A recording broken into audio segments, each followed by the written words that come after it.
David Eichler from BTU. David finished his PhD at MIT.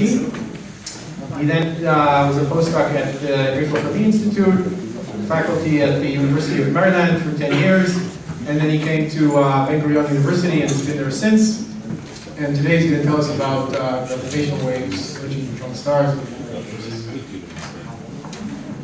Thank you. Nice to be here.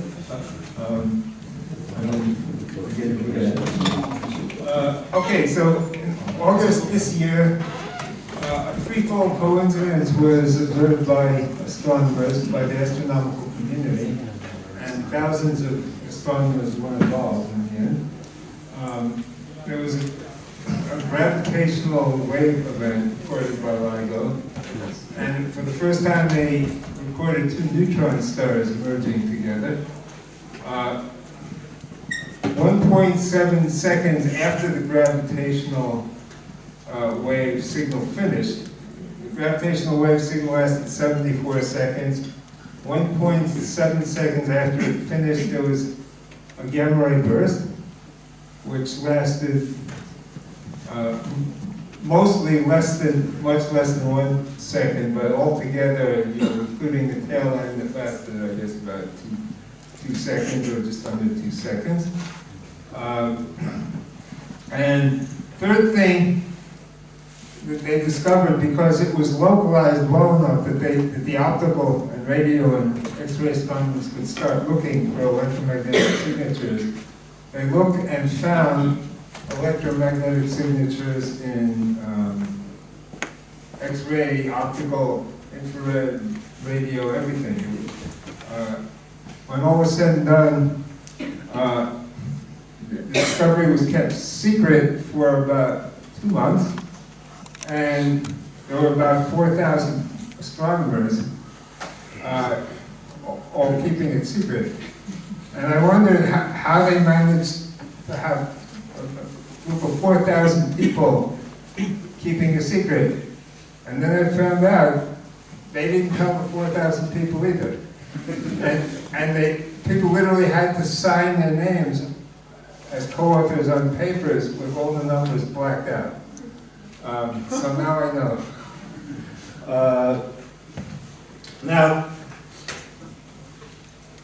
these three phenomena all involve concepts that have a history, and they were all very controversial and confusing and tricky. The first one is gravitational waves.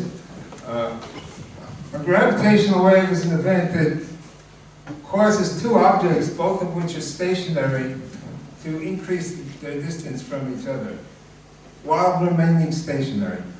And that's a very hard concept to grasp. I mean, it used to confuse the hell out of me, for sure. I mean, if they're not moving, how can they get further apart? And I was kind of relieved to find out that Einstein was also confused by it. And in his famous paper with Nathan Rosen that predicted gravitational radiation, the first draft actually, the submitted draft to physical review claimed that there was no such thing as gravitational radiation, that it was all an illusion promulgated by coordinate transformation. It went to a referee, the cosmologist Robertson, who I think was in Princeton just down the road from Einstein, and he disagreed with the conclusions. He said, no, they're real, and the argument, or at least 1 out of 3 polarizations is real, and that Einstein and Rosen's argument, why it was not real, was incorrect. Now, Einstein was furious that they even sent it to a referee, and he promised never to submit another paper to PhysRev. I think he kept the promise, but it turns out that eventually he met up with Robertson, and I don't know if he ever knew that Robertson was the referee that he was furious at, but Robertson convinced them that they were real. And this was after Nathan Rosen had gone back to Russia. Einstein simply changed the conclusions of the paper, sort of, and added this footnote to the paper. So it was eventually settled that gravitational waves really are real and that they do carry energy. The second concept involved in this discovery is the concept of R-process material. R-process material tends to be the ultra-heavy, sometimes called actinide elements, but it's believed that it's called R-process because R stands for rapid, and it's in contradistinction to the slow process. Slow process, you add one neutron at a time, you let it beta decay. The nucleus, as it accumulates nucleons, is always to be found at its most beta stable point because it has enough time to relax every time a neutron is added. By the way, it's much harder to add protons to a heavy nucleus because of the Coulomb barrier. But a neutron, you just put it right in, it goes in and it stays there. But when there are too many neutrons, it decays into a proton after it's gone in. That's how you make nuclei that are heavier than iron. You just satiate them with neutrons. But you can do that fast or slow. If you feed them with neutrons faster than they can beta decay, and it typically only takes like 10 to the minus 2 seconds to beta decay, but if the neutrons are entering at a faster rate than that, then it gets, it's like, I don't know, being fed faster than you can chew or digest, and it just gets overstuffed with neutrons. And then the beta decay happens afterwards, after the neutron feeding is over with. And how can you tell the difference? Well, in the slow process, you'll have a magic number of protons and a magic number of neutrons. At least you'll have a preference for magic numbers. A magic number in the nucleus, since protons, neutrons are fermions, is kind of like the inert gas for chemistry. You have a shell of electrons that's completely filled, and maybe even like the quantum Hall effect, I'm not sure. But when you have a full shell, the system is happy, and it's less anxious to take on one more electron or one more fermion. So in nature, when heavy elements are synthesized, there tends to be an abundance peak where you have a full shell of neutrons and protons. But for our process material, the abundance peak takes place when the sum of the protons and the neutrons corresponds to a neutron magic number. So because it's the sum, it suggests that the neutrons decayed into protons only after the shell was full and the feeding process was over.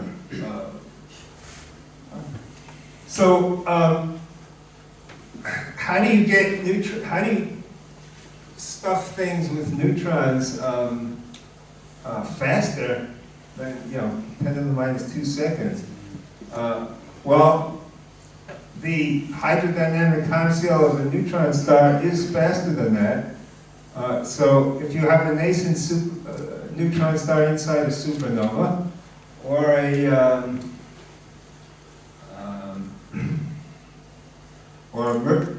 as we'll see later, merging neutron stars, then the whole event can happen faster than the beta decay time scale, and you can get our process material. And if it's ejected to infinity, then you can explain why there are such elements in our world. Okay, gamma ray burst. Steve Lipson specifically requested a and explain what a gamma ray burst is. Well, I don't know exactly what it is, but observationally, it's a burst of gamma rays. And they were discovered by military satellites launched in the late 60s to monitor Soviet compliance with atomic test ban treaties. They were designed to see gamma rays from nuclear explosions. By the early 70s, it was clear that what they were detecting was not from the Earth's atmosphere or anything resembling Soviet hanky-panky. The information was declassified and believed to be, they were believed to be of astrophysical origin, but nobody knew what they were. One of the very first papers ever written speculating on what gamma ray bursts were was by Fritz Wicke. It was the last paper he wrote, and it was published. He died while it was in press. It came out just after his death with a footnote that he had passed away. And it's by far the weirdest paper I've ever read in astrophysics. He proposed something called neutron goblins that lived in the center of stars, and they would occasionally propel themselves by some kind of rocket force, like neutrons decaying on one side faster than on the other side, and they would decompress once out of the star, and then we would see the gamma rays from the decompressing neutrons. I have no idea what he was thinking, but his paper came out in 1974. But let me finish telling you what a gamma ray burst is. Typically, they last tens of seconds, but they can also last less than 1/10 of a second. The range and actually sometimes they can be longer. Sometimes they last more than 100 seconds, and there's even one that lasted 2,000 seconds. What else can I tell you about them? That's all. The spectral peak is typically several hundred keV, which is you call it very, very hard X-ray or gamma rays.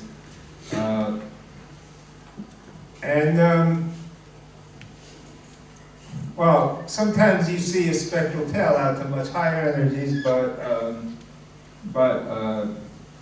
typically the peak of the spectrum is at several hundred keV. And one thing that was noticed fairly early on is that gamma ray bursts do not have a homogeneous distribution. We know what anything homogeneous in the universe has a certain relation between the number you see and the brightness, because brightness goes as 1 over r squared, and the volume of something at that brightness scales as r cubed. So the number of objects you should see at a given brightness should go as the brightness to the -3/2 power. That's not what is seen for gamma ray bursts. You see the -3/2 behavior for a while, but you don't see continuing to the very dim bursts. At some point, you see bright bursts comfortably, and then you see less bright bursts not so comfortably, but still pretty comfortably. And then when you could have, at a brightness which you still could have seen them, you don't see them, at least not very much. And it suggests that there's a cloud of these things, and that we're seeing out to the edge of the cloud. And beyond that, there's nothing. So it was assumed that that cloud was maybe a halo around our galaxy. We do not see the plane of the Milky Way. There's no sign that these things live in the disk of our galaxy. But it was generally believed that they lived in the halo, even though the concept of galactic halo was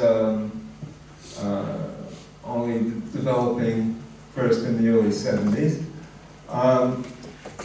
And the other possibility that was suggested was that they were at cosmological distances, and we were seeing them literally out to the edge of the visible universe,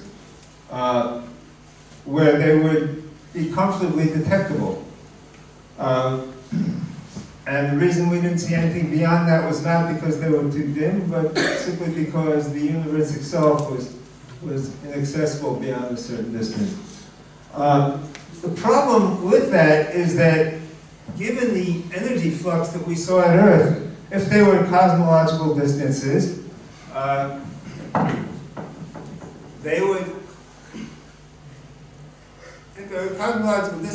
have to be so bright that it just didn't make any sense. They would have to have 10 to the 53 ergs, assuming they're emitted isotropically, and that's about 10% of the rest mass of the star, and you just don't get that much energy out of anything resembling a star because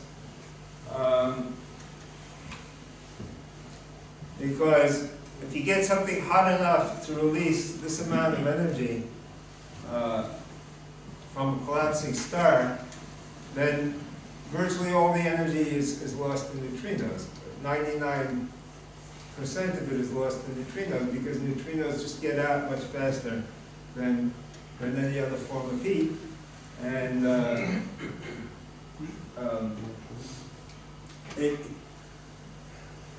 everybody talked about it, nobody bought it. At first, people rejected the idea that there were cosmological distances. Now, why can't you say, look,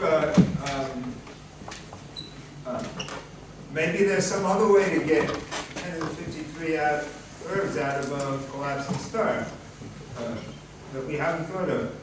Maybe, but you still have the following problem, that the radiation pressure, you know that it's coming out in a matter of seconds. The radiation pressure at that high of a luminosity would simply, it would be about 10 to the 14th times stronger than gravity. And it would overwhelm gravity. All the matter would be blown out. And you could say, well, maybe the energy is not released inside the matter. Maybe it's only released at the surface or something. That, when you burn a log, it doesn't explode. The energy is released in the form of heat and light, or let's say light, you get a flame, because the burning requires oxygen, and the oxygen is only to be found outside the log, so the burning can only take place at the surface. But if you were to light a huge, large optical depth assembly of gunpowder or TNT, you could be sure that it will explode. And expecting anything else is crazy.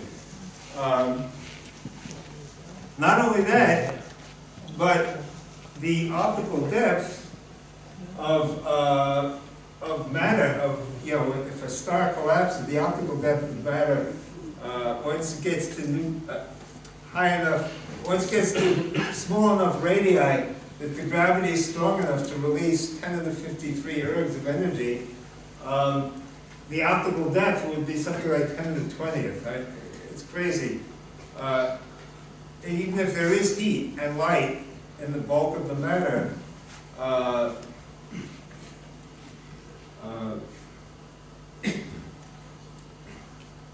it couldn't get out.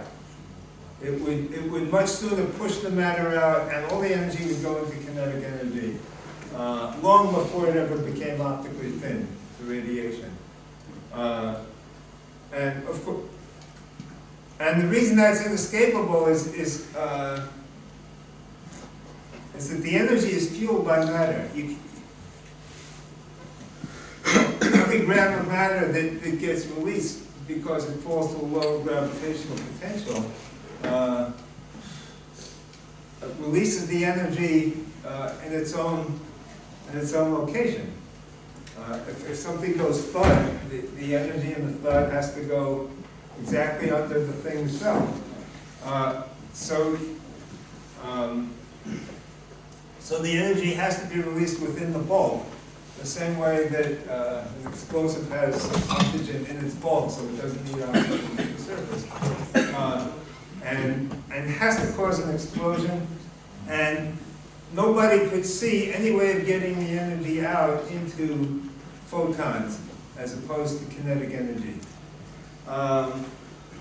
So it was assumed that GRB were galactic because that way you didn't require such enormous quantities of energy.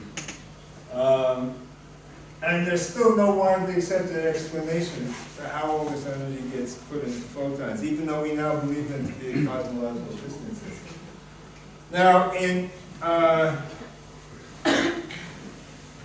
I'm getting ahead of myself here. I'm still talking about gamma ray bursts, but as long as we're on the subject, in 1974, Latimer and Schramm proposed a probably more sensible model for decompressing neutron star material.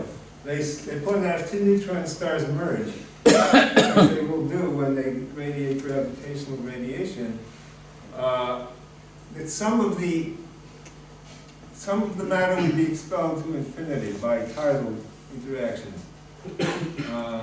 And the way that works is that since the neutron star is holding itself together and its center of mass is following a Keplerian orbit, the outermost parts of the neutron star are moving faster than Keplerian, and they will actually have positive energy. And once the neutron star gets disrupted, the parts with positive energy make it out to infinity in the orbital plane.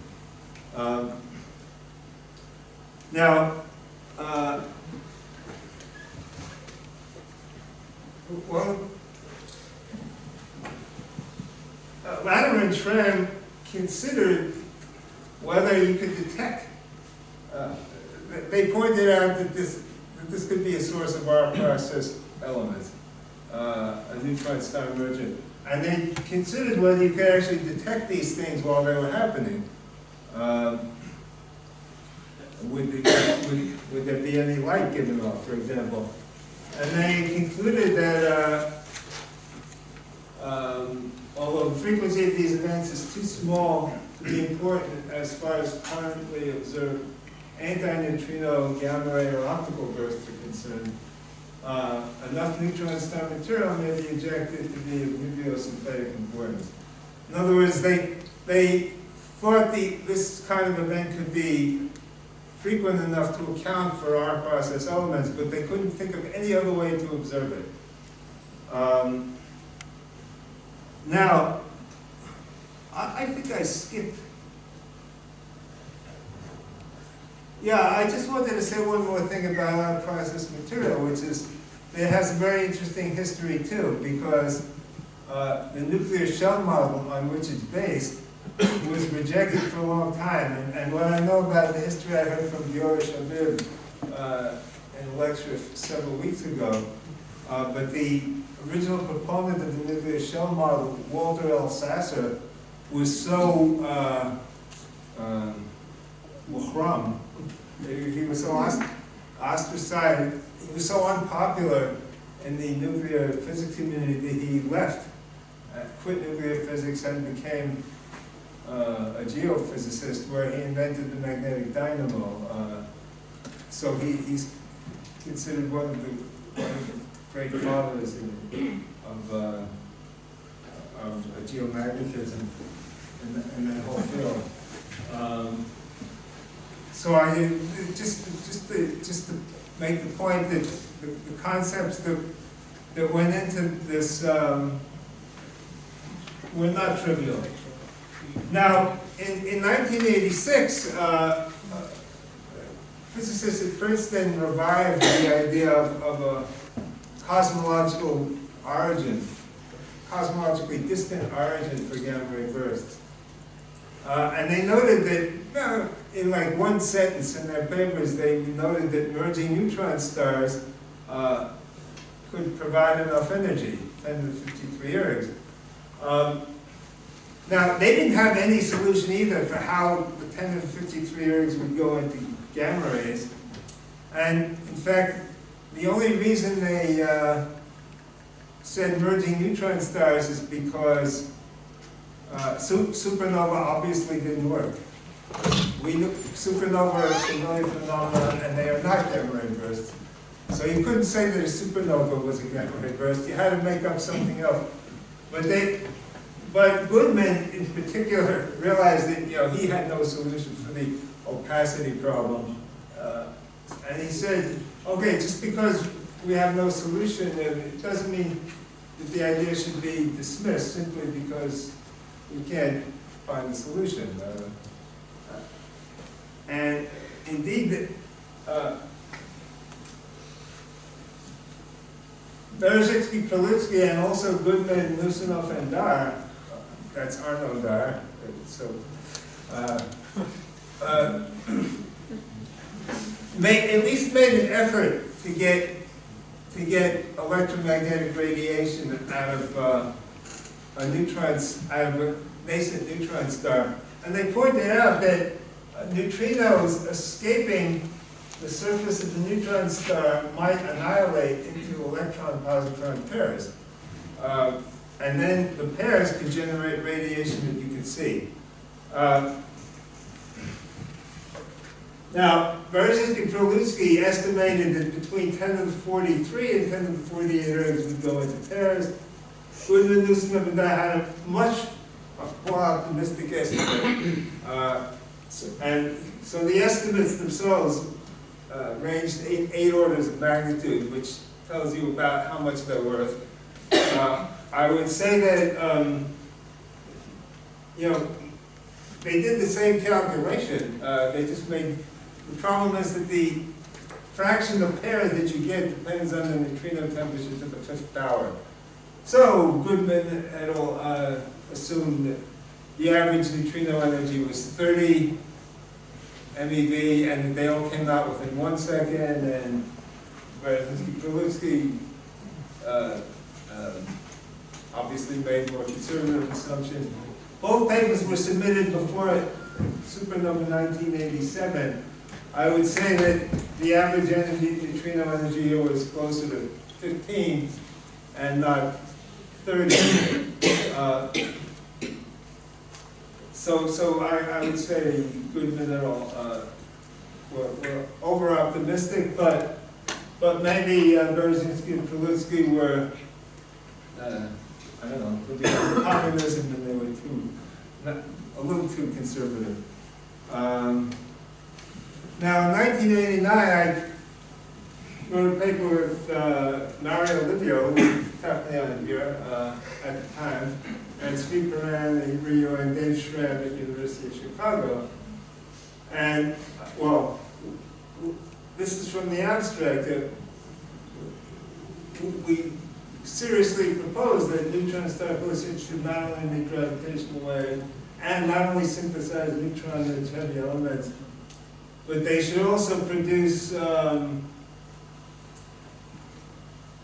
gamma ray burst because of the neutrinos, and the latter, the gamma rays, should comprise a subclass of observable gamma ray bursts. Now, why a subclass? Well, speaking for myself, I'll tell you why a subclass, because the amount of energy that I thought could come out, that we thought could come out as gamma rays, was far less than was needed to be seen at truly cosmological distances, the other end of the universe. But, I don't know, there was a range of energy estimates in the paper. I would say the low end of the estimate was the one I personally favored. And it was about 10 to the 46 ergs. And remember, you're only allowed to include the neutrinos that get out before the matter. Since a lot of matter is expelled, and it should completely obscure the gamma ray burst, I don't know, I guess we figured you had to assume that maybe 1% of them could get out before the matter explosion actually takes place.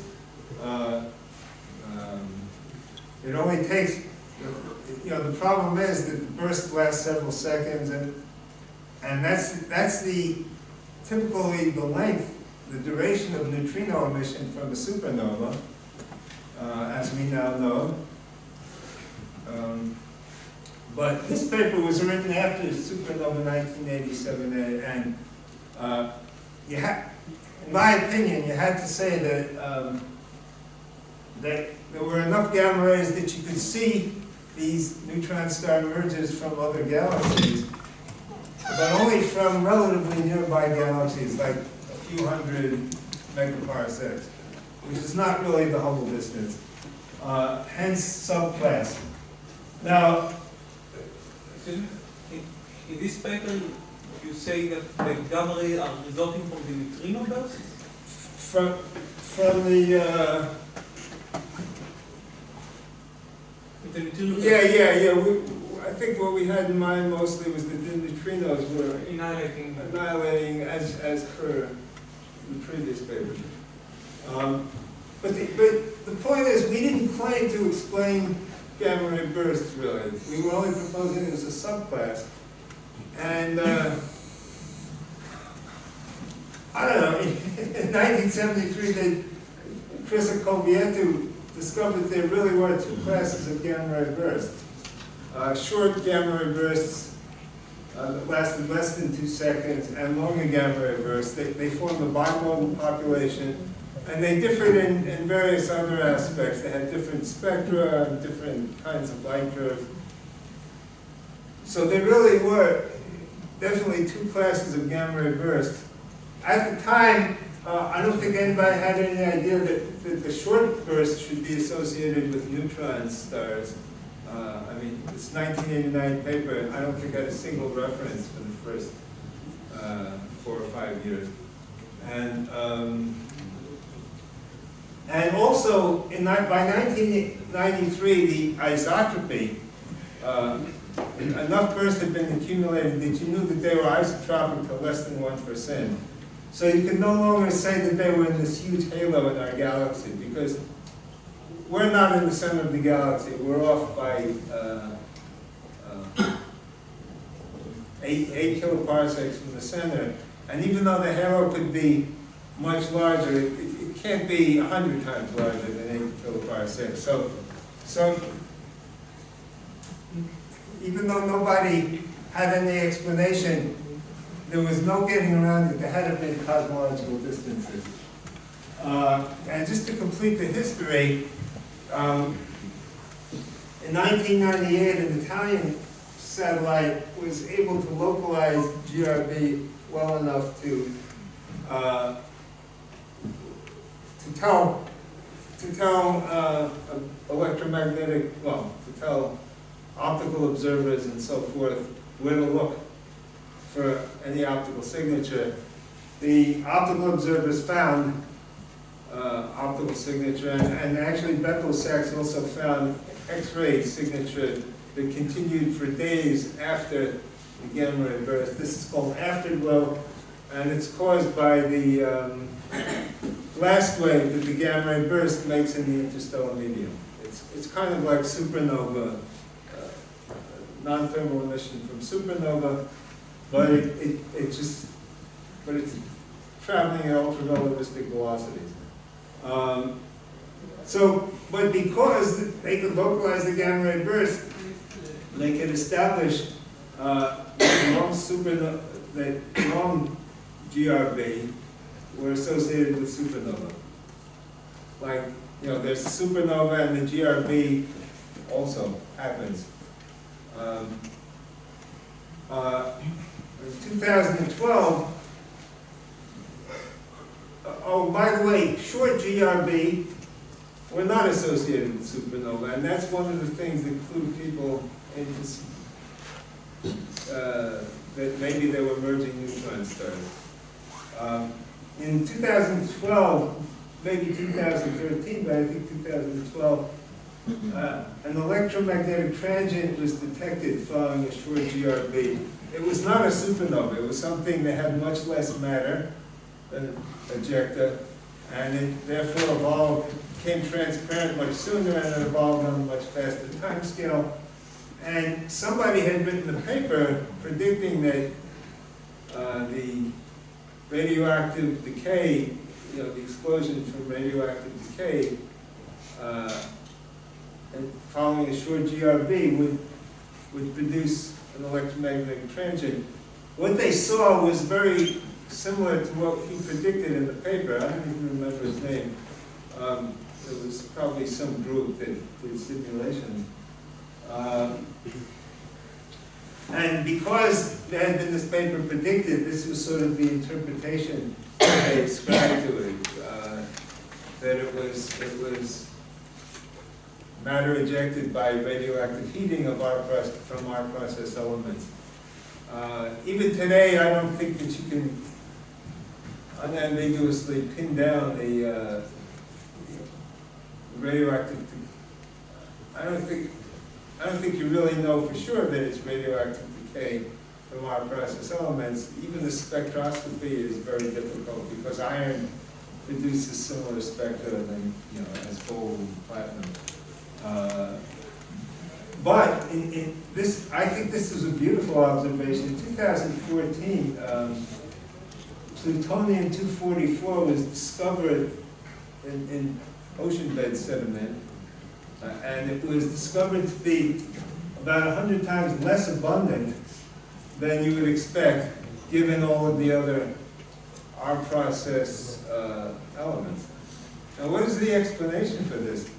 Why should it be 100 times less abundant than the other ones? Well, first let me say that it's radioactive, and its radioactive decay, its half-life is less than 100 million years. So obviously most of it's decayed by now.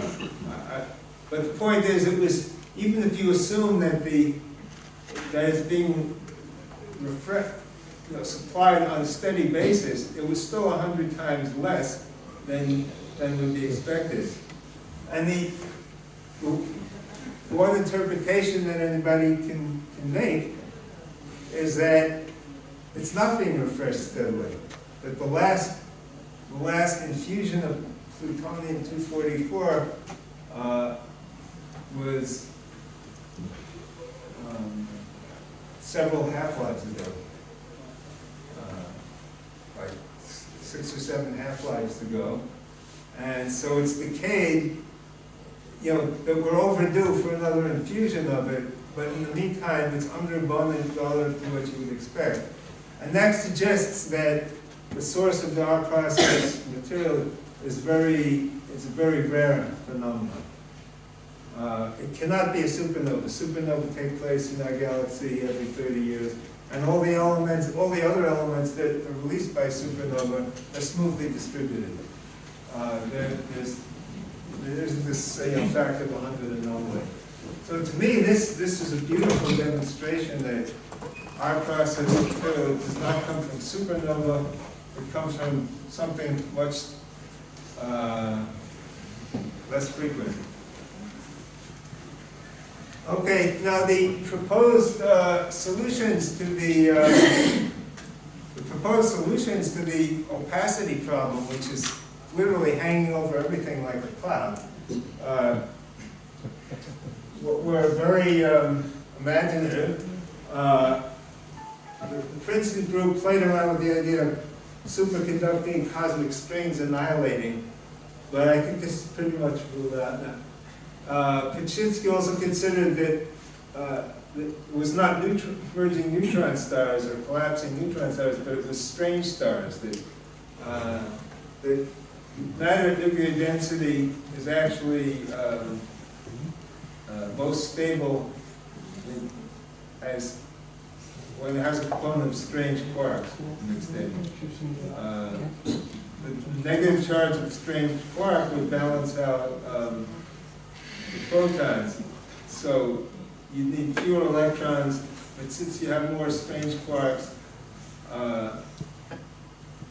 and it's not such a crazy idea because the Fermi energy of electrons in the neutron star is very close to the strange quark rest mass. And it's perfectly reasonable to suppose that strange quarks are created because they represent the most stable form of dense matter once the Fermi energy of the electron is high enough to produce the quarks. And then there are axions and the like that decay into photons or oscillate with photons. I kind of like that idea, but I've never seen anything serious. And then there was the idea that centrifugal funnels prevents matter from getting to the axis. And then there was this idea also proposed by Rees that that the matter does go into an explosion, but then the explosion converts energy back into photons once it's optically thin at much larger distances. And the problem is that the distances would have to be so large that the light travel time across them would be much more than the duration of the gamma ray burst. But in order to explain why gamma ray bursts were of such short duration, Martin Rees proposed that they were moving at ultra-relativistic velocities. Now, as I said, I think all these alternative solutions have problems with them. This idea of distant shocks remaking radiation once they're optically thin, I think that's partially true, but it's not the whole story. It leaves most of many things unexplained. And how did they get to be ultra-relativistic in the first place? I mean, that's part of the question. Now, the explanation I like is probably the simplest of all, and probably the thing that other people didn't talk about it more is because it's just so obvious that it just needs event horizons. And if you have a black hole with an event horizon, matter can flow along magnetic field lines that are connected to the accretion disk around the black hole. But magnetic lines that pass through the event horizon will not have any baryons on them, assuming that the flow is outward. At least not near the foot points. If you put the black hole inside a big star, then there's baryons way out here. But down near the black hole, it should be almost free of baryons, except maybe for neutrinos and neutrons that leak in, and they can supply the energy. But most of the energy would be supplied by the rotation of the black hole, perhaps. Now, I'm going to run out of time in about 5 minutes. So let me just say that seriously testing that hypothesis or any other hypothesis, you need to explain why the GRB is not obscured. And I think you also need to explain the Amati relation, which is a very powerful and suggestive bit of data in gamma ray burst. It's like the Hertzsprung-Russell diagram for stars. I mean, it tells you the relation between the brightness of the burst, the total energy coming out, and the spectral peak. Those that peak in the soft X-ray tend to be very dim. Those that peak at the highest energies, which is several MeV, are by far the brightest.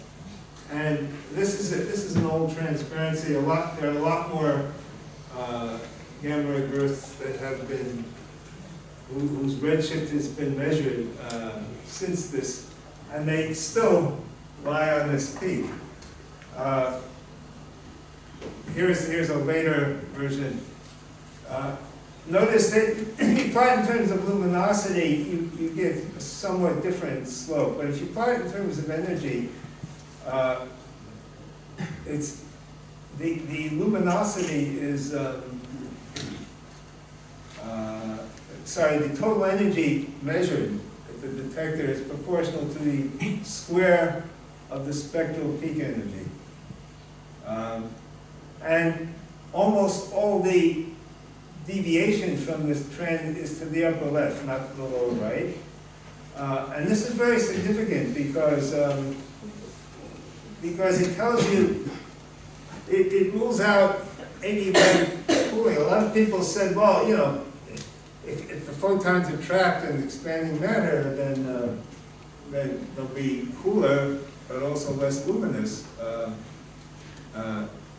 Whereas if the trapping is less effective, then they'll be more luminous and they'll be higher in energy. But that just doesn't work because, well, I see I'm missing transparency here. Yeah, oh, here it is. If it were adiabatic expansion that were causing this scatter, I would expect it to be on this line, which is constant numbers of photons. Adiabatic cooling does not change the number of photons. What you're seeing here is that the softer gamma ray bursts not only are they less energetic, but they actually have a lower photon entropy. You actually see fewer photons. And the energy of the photon is proportional to the number of the photons you see. So the total energy actually goes to the square of that number. So I'll just quickly sketch the solution that I propose, both to the opacity problem and to the origin of the what's called the Amati relation, the relation between energy and spectral peak. As I said, you know, even if you put a black hole at the center and you get this baryon free corridor, you still have to push away the envelope of the star, which is a huge source of opacity. And even in the latter state, even if the jet has emerged from the star, you're still going to get a sheath of matter that's optically thick at the front end. So how can you see the gamma ray burst? Well, let's take a closer look. Say right here. Pointing to the screen. Let's take a closer look at this.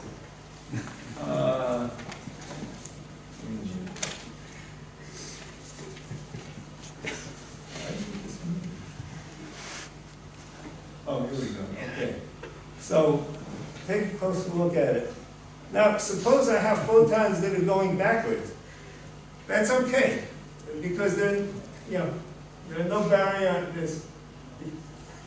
In back of this obscuring screen, it's optically thin.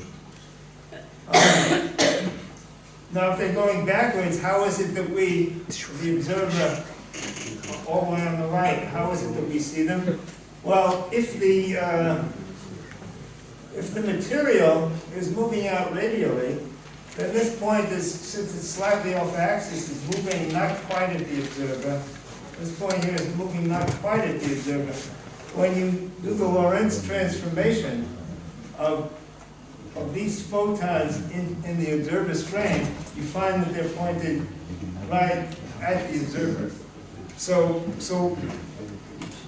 I suggest that the photons, the gamma rays that we see in gamma ray bursts, were emitted backwards in the frame of the emitter, away from us, and we just happen to see them because of ultra-relativistic kinematics. It's like if the moon were moving towards you at ultra-relativistic velocities, you'd be able to see the dark side of the moon. And The only thing is, you wouldn't be able to see exactly the antipode because what's important is that the photons are emitted obliquely, and then only, and therefore the matter that emitted them is also moving obliquely, and only the combination of the two obliquities puts the photons into your line of sight. And if you work out the trigonometry, you know, how large is this blind spot? Well, it depends on how thick this material is. It has to become optically thin the very next time that the photon intersects it. And since it's slowing down, there's a chance that the photon, although it was emitted backwards in the frame of the screen, it will eventually catch up and recross the screen. The screen had better be optically thin by then, so it had to go a long ways and dilute itself out. But if you do all the trigonometry correctly and put in reasonable parameters, you find that typically the blind spot is maybe several degrees in extent. And that's not much, but it's enough. It's enough. And the nice thing about it is it gives you the Amati relation.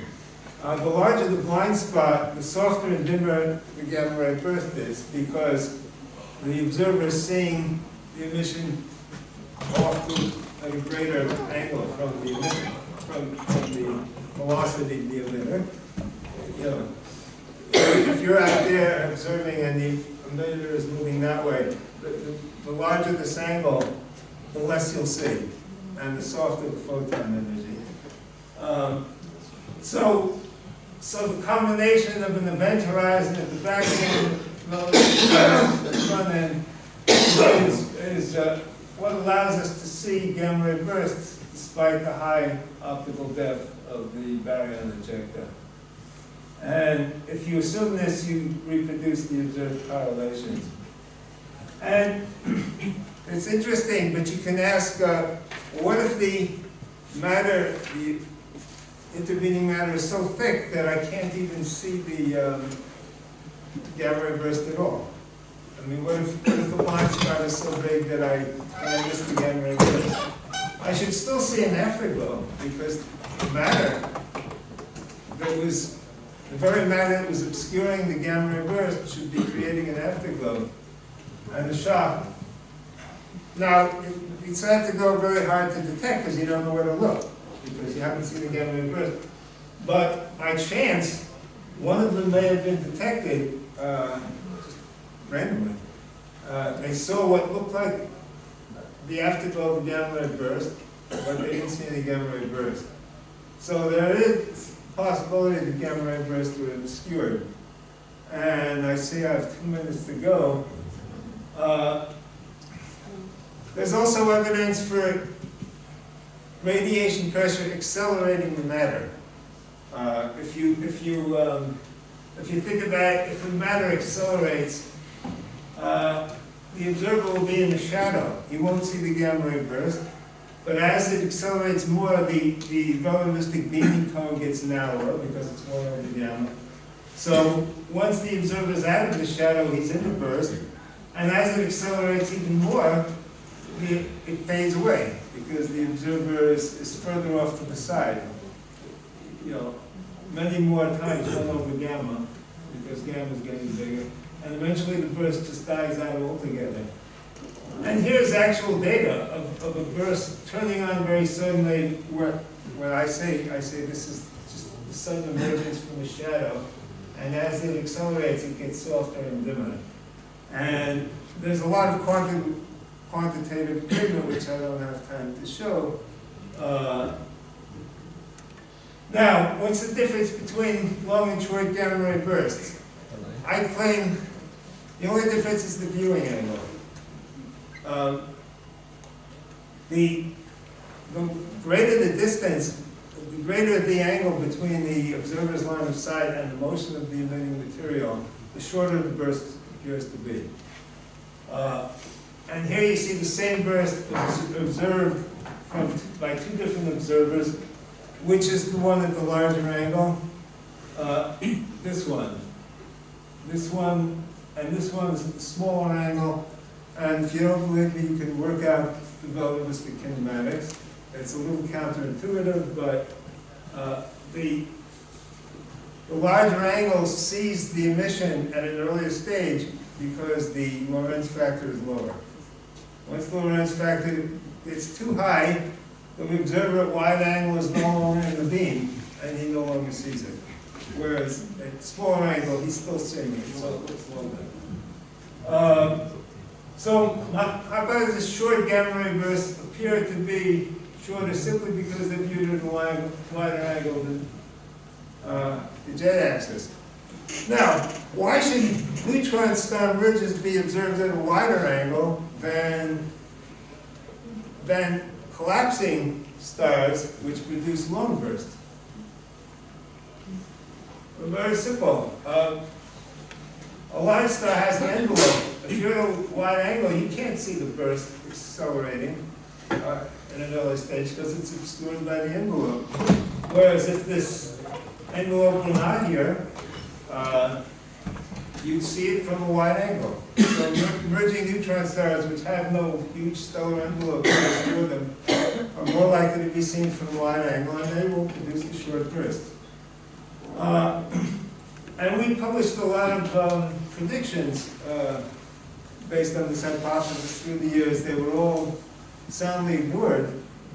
But the beauty of it is that the very people who were ignoring them were saying that, oh, even if we see a gravitational wave from merging neutron stars, the chances of seeing a gamma ray burst are very small because we would have to be in the beam.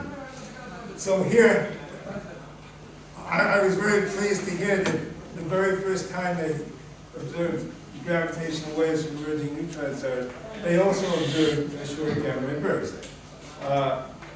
Since the a priori odds of that would have been tiny if the viewing angle were very small, as it is for long bursts. And there are many other ways that, I'm going to skip to the end here. But there are many other ways that a gravitational wave antenna can check this assumption.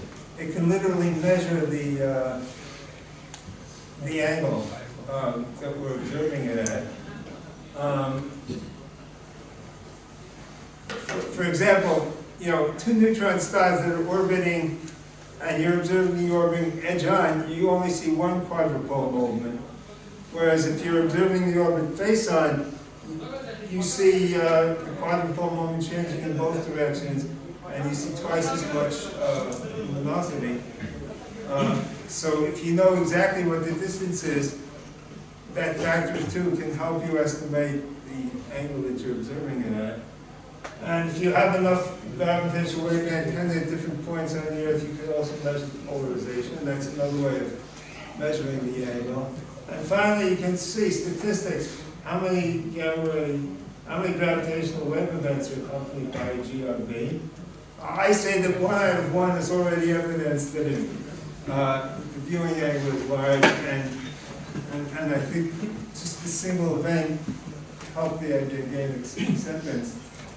And finally, I didn't have time to prepare the transparency, but the whole hypothesis originally was centered around the fact that event horizons are a necessary condition for gamma ray bursts. They're a necessary component for avoiding the opacity problem, the baryon suffocation problem. I propose that there's a very simple way in which this might be proved in the future. Remember, there was a 1.7 second delay between the end of the gravitational wave emission and the gamma ray burst. Now, part of that delay may have just been, because the gamma ray burst has to get to where it's going before you can see it. It has to break through the cloud and so forth.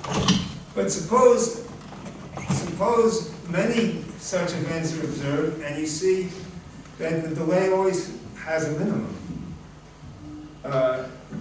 You know, the distribution is distributed all over the place in delays, but it's never shorter than some minimum delay. I would argue that this minimum delay is what's necessary for the merged neutron stars to actually form an event horizon, to lose their angular momentum and give the event horizon. Now, if you saw gamma ray bursts from a neutron star merging with a black hole, and there was no such delay, that would clinch it, because there you're already starting with an event horizon that was there beforehand, and you don't need to wait for it to form. And that's the last possible feature test that I'll mention. As many of you know, G-Band has already tested many ideas in fundamental physics, like alternative theories of gravity, and ruled them out. So it's big news in even for fundamental physics. And thank you.